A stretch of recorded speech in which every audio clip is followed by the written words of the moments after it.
Social media is not about selling. And I know that might be like getting your feathers all ruffled. You might be like, well, then what the heck is it for? I'm gonna break down for you what you should be doing on social media, and it's not selling stuff. So let's stop that right now. Hi, my name is Desiree, and I help you use video and online marketing to collect leads and convert them into dollars, which might sound contradictory to what we're talking about here, but I promise, track with me and we'll explain like this whole process so that you can find efficiency, reason, understanding, trust in what social media can be. Now, I've been doing this for a very, very long time. I've been on the socials, the Facebooks, the MySpaces, the things, 2004. Like the last time, like when all this started, like NSYNC was still together. Okay, so like we're gonna have that real conversation, right? I've been doing this for a long time and I've seen how these platforms have changed and how people do it. And the one thing that has always happened across these platforms over these years is people keep using social media as like this broadcasting, blasting place. Buy from me because I want your money. And that's not what this is, okay? If we want to talk about like how we use social media for sales, I think it's important for you to understand that you're gonna be using ads for that. If you are looking for targeted audience and specific sales and conversions, you want social ads. What social media is a social space for you to prove your expertise, show your expertise, and connect and engage with the people. So what does this look like? Let's break that down. First and foremost, I think the best use of social media that's gonna make people trust you is you're going to want to show what you can do and tell what you know. So we're showing and we're telling, we're doing these things together. So we're talking about showing is we're gonna show off our work. What do we do? What does it look like? How does our product and service work? What do the before and afters look like? How do we make this whole social media thing make sense to people? How do we make our service and product make sense to people that are watching? How can we kind of show them like, look, this is a situation. Maybe you're going through that situation and this is how we kind of solve it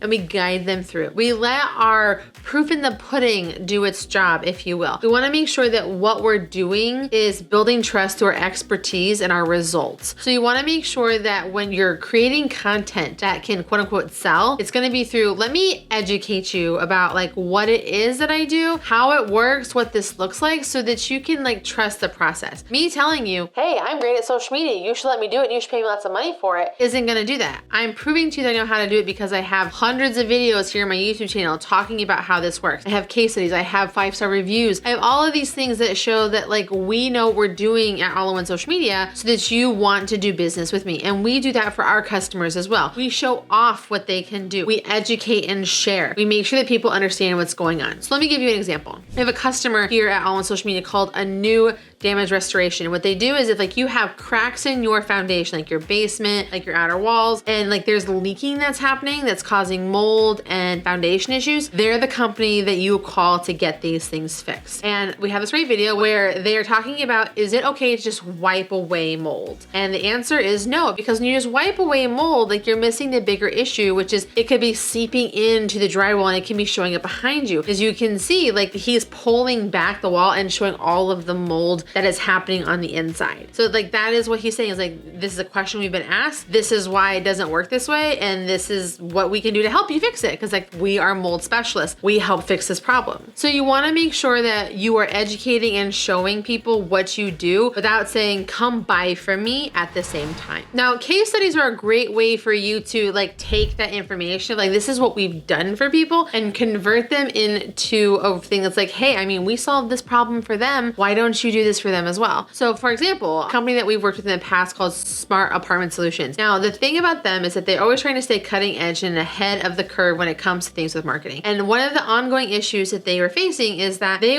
know that their industry is so visually driven. They wanted to dive into video, but they didn't know how to get that done. So what we did at my company is we went in, we put together a plan for what content to film, how they were going to use it beyond their YouTube channel, and what they were going to do for their email, for their socials, and all this stuff. And we recorded it for them, and we edited it for them, and we published it for them. And for them, that solved this big problem for them because they did not want to have to do it. They did not want to have to manage it. They didn't want to take that on figuring out how to make that work. We just did that piece for them, and it makes them look cutting edge, edgy, informed, and ahead in what's trending and happening in the marketing space. So that's a case study example of like how we've done things. By sharing that on my socials and a part of my sales process, I'm able to use it as a way to convert clients. Like, hey, this was their problem. problem. I'd love to have a conversation with you about how I can help you with yours. Or maybe not even say that, like, here, let me just share this case study with you of like this thing that we did for this company and like the results that they've gotten. You can do this too. Now, one of the common things that happens, especially in this service business space, is we forget we are people who make up this business. All on social media is not just me sitting here in this box talking about social media stuff. We have our team of social media managers, our project manager, our social media manager, our content creator.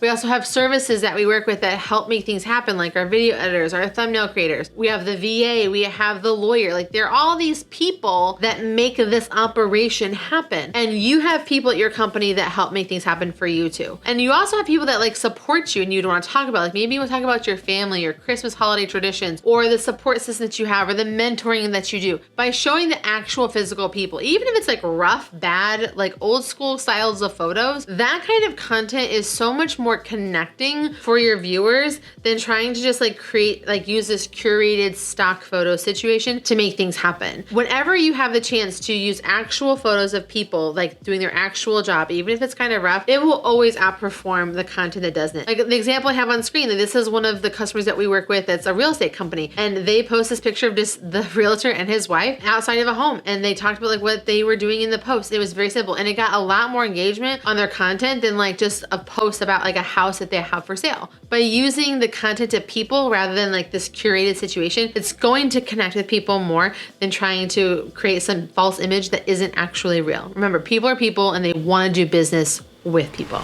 Now, I also want you to spend time connecting with other people. Like whether you are doing this as like a professional profile or as like a Facebook business page or Instagram or TikTok, by getting onto social media, by getting onto the platforms and acting as a brand, interacting with other people, interacting with other businesses, interacting with the pages in the community that you're a part of, that's gonna magnify your reach so much more, because that's the social part. Like we're not in this billboard one-way conversation with people where we're talking at people and we're just expecting them to respond. We want to socialize with people on social by connecting and like sharing what's happening in the community. So for example, one of the companies that we started working with recently is a print company, and one of their objectives is they want to connect really well with their local community. They're already like actually doing it. Like they've been in business for over 40 years. They're a part of all the rotaries and the chambers in the community. By talking about it online, socially and outwardly, they're able to maximize the reach of what they're doing, because people in those businesses might know them, but like the people that are part of those communities might not know of them yet, but they follow or pay attention to those things. So by having that social interaction with people, even when you're not physically interacting with those people, allows for you to magnify your reach and engagement. And it is that real social piece of what's going on. Again, we have to remember with anything that we are doing, we are trying to be social and we are engaging. We are not trying to broadcast to people to buy from us. If you want to broadcast for sales, go sign up for social ads, but that's not what I specialize in. I help you create long-term invested relationships with your viewers and your potential and current customers through education, through sharing, through connecting, through case setting, and being a person that connects with other people. Now, if you're trying to figure out what kind of engaging content you should be creating, I want you to watch this video that I have for you right here. I'm gonna break down and show you the 4 different kinds of content you can be creating on YouTube that's gonna help you magnify your reach and connect with people better.